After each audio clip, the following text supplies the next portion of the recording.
თანამძრახ მკვლელობის, სამსახურებრივი უფლებამოსილების გადამეტების და მტკიცებულებათა ფალსიფიკაციის ფაქტზე კონსტიტუციური უსაფრთხოების დეპარტამენტის ყოფილი მაღალჩინოსნები ლევან ქარგავა და გიორგი მაზნიშვილი დააძავა. ასევე დღესვე გამოტანილ იქნა დადგენილება კონსტიტუციური უსაფრთხოების დეპარტამენტის ყოფილი დირექტორის დავით ახალაიას ბრალდებული სახით პასუხისგებაში მიცემის შესახებ, რომელიც ამჟამად იმალვაშია და მის მიმართ წარმოებს ძებნა.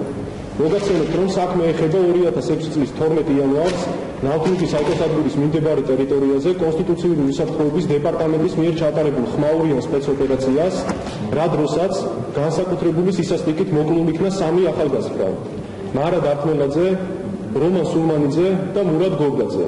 ხსენებულ საქმეზე 2013 წლის ოქტომბრის შემდეგ აქტიურად განახლდა საგამოძიებო მოქმედებები, რის შემდეგაც დადგინდა, რომ 2006 წლის დასაწყისში საჯელახსოვრების დეპარტამენტის თავმჯდომარის თანამდებობაზე დანიშნულმა ბაჩანა ახალაიამ და მისმა ძმამ კონსტიტუციური უსაფრთხოების დეპარტამენტის ყოფილმა დირექტორმა დავით ახალაიამ პატიმართა შორის და საზოგადოებაში შიშისა და ეგრეთ წოდებული ნულოვანი ტოლერანტობის დასამკვიდრებლად გადაწყვიტეს საზოგადოებისათვის ეჩვენებინათ განსაკუთრებული სისასტიკე. რა მიზნითაც დავით ახალაიამ თითქოს და პატიმართა შესაძლო გაქცევის შესახებ ინფორმაციის გამოყენებით სპეცოპერაცია დაგეგმა.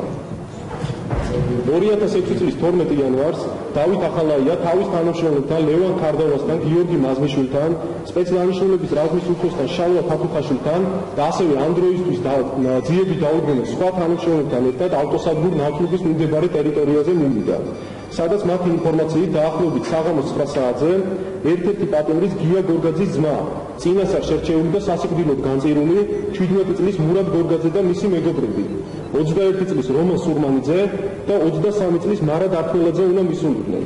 მართლაც ხსენებულ ტერიტორიაზე უიარაღო მურად გორგაძის და მისი მეგობრების მისვლისთანავე მათკენ გაემართნენ ავტომატური ცეცხლსასროლი იარაღით შეიარაღებული დავით ახალაია, ლევან ქარდავა, გიორგი მაზნიშვილი და კუდის სხვა თანამშრომლები, რომლებმაც ისინი მოაქციეს ალყაში.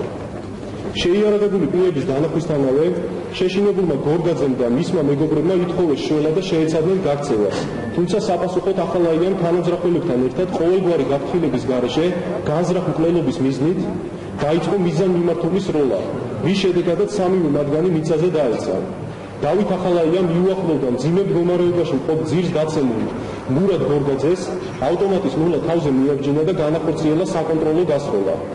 დავით ახალაიას მიბაძეს გიორგი მაზნიშვილმა და მათთან ერთად მყოფმა სხვა თანამშრომლებმა, რომლებმაც თავის არეში საკონტროლო გასროლები განახორციელეს ართმელაძისა და სურმანიძის მიმართულებით. სროლის შედეგად გორგაძე, ართმელაძე და სურმანიძე მიღებული ჭრილობებით ადგილზევე გარდაიცვალნენ.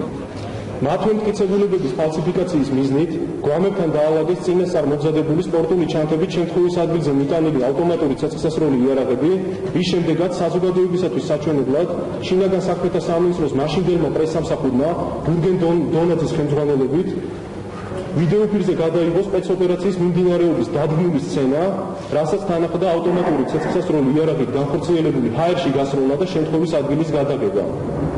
მოგვიანებით ზემოთ მითითებული სპეცოპერაციის ჩატარების ოფიციალურ ვერსიად დასახელდა თითქოს და საჯელახსოვრების დეპარტამენტის ნომერ 1 დაწესებულებაში მყოფი გია გორგაძის ძმა, მურად გორგაძე, მეგობრებთან ერთად პატიმართა მასიური გაქცევის ორგანიზების მიზნით გეგმავდა ნომერ 1 დაწესებულებაზე შეიარაღებულ თავდასხმას, რასაც სინამდვილეში ადგილი არ ჰქონია და მსგავსი ფაქტი არც ერთ საგამოძიებო უწყებაში გამოძიებული არ ყოფილა.